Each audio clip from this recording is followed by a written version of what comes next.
Après ñun on est là, on va observer. On va revenir dans 16 mois pour diagnostiquer l'impact de ce gouvernement 2. Mais il faut qu'il change. Il faut qu'il change et il faut qu'il change de communication même.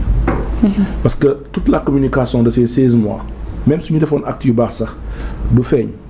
Parce que ce qu'on retiendra de plus, c'est les dossiers judiciaires. C'est nous qui l'avons fait, nous avons convoqué, procureur convoqué, nous avons côté. C'est les dossiers de Azer. Ce n'est que des dossiers de soi-disant scandale, de supposés scandales. Azer, il y a ONAS. On retiendra que ça, on retiendra l'amnistie, l'abrogation interprétative, loi interprétative. On retient pour l'instant que ça. On ne retient pas quelque chose de concret sur le plan économique, sur le plan social, sur le plan des infrastructures, sur le plan des industries. On ne retient pas cela. Tu as sondage, même coup de politique. On ne retenir micro-trottoir. On ne retenir si Ngourou Diomaye Ousmane Sonko, les 16 mois, ils te parleront des choses, ça n'a pas un impact économique. Ça n'a pas un impact social. Ça veut dire qu'en réalité, ils ne sont pas encore sur le chemin. Mais ils peuvent se rectifier, ils peuvent se corriger. Il est encore temps. On est qu'à 16 mois. Même si il ne reste que 2 ans et demi, pas 4 ans. Parce que si on gagne année électorale, si on gagne 2029, janvier, février, là, 2029 beaucoup. Donc il leur reste 2026, 27, 28. Il leur reste 2 ans et demi. Donc ils n'ont qu'à accélérer la machine avec les hommes qui sont prêts à servir. Pas que des hommes qui sont forcément dans le PASTEF. Parce que les gens ne sont pas obligés d'être des engagés politiques dans le PASTEF pour servir un État, pour servir une nation. Il y a des gens dans cette administration.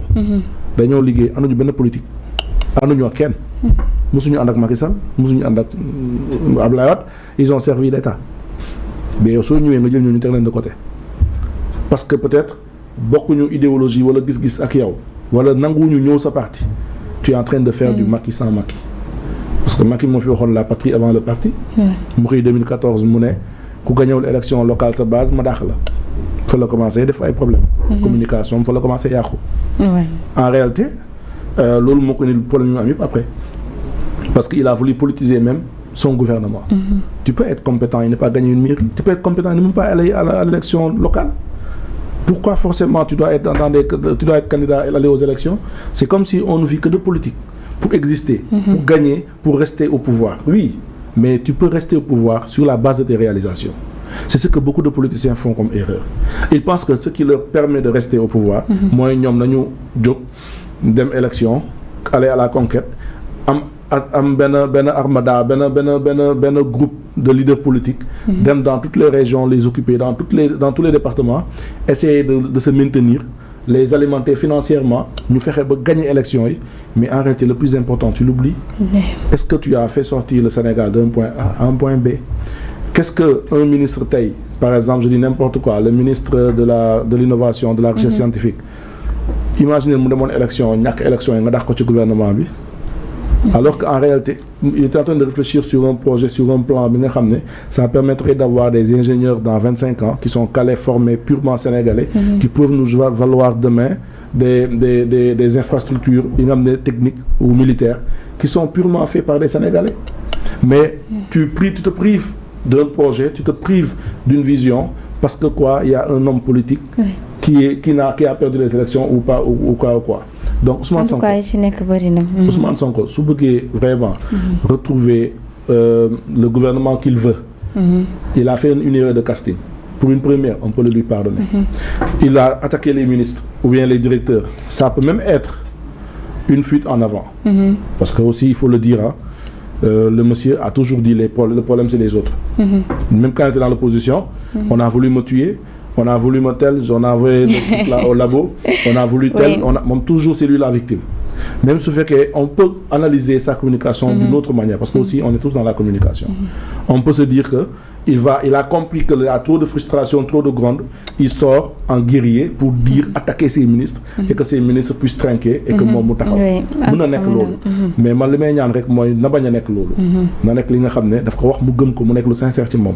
Et que suy doxalee, suy changer, na changer avec les hommes qu'il faut.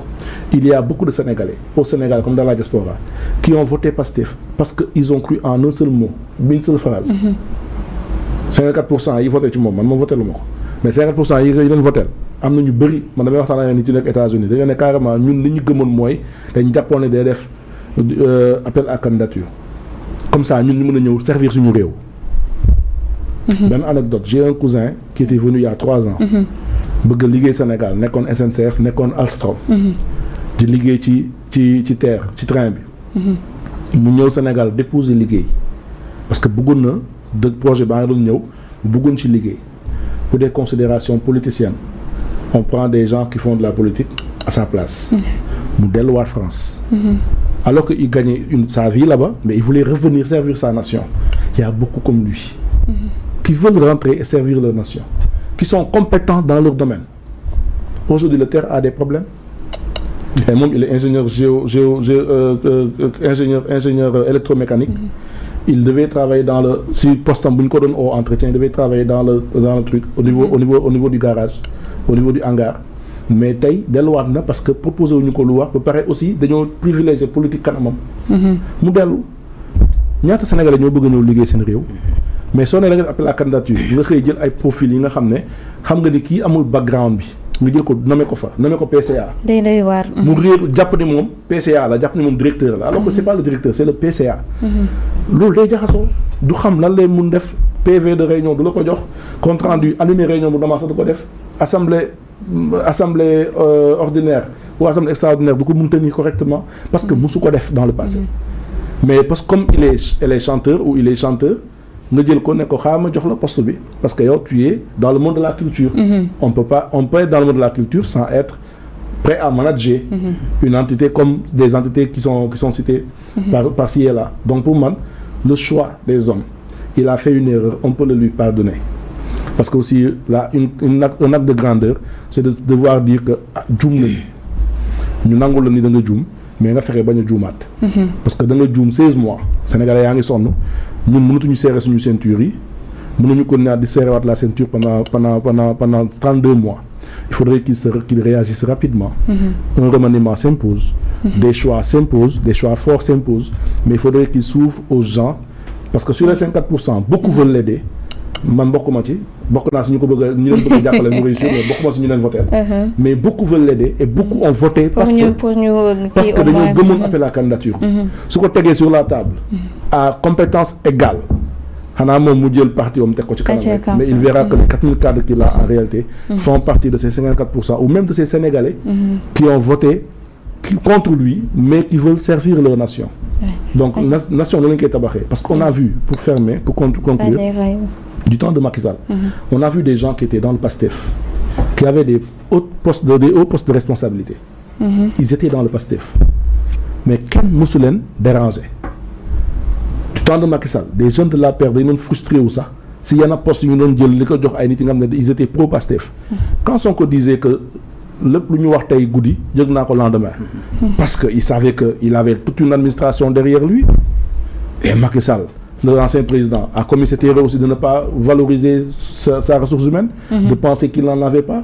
Dans les arcanes, dans les directions, etc., il n'y avait que des gens du PASTEF. Donc,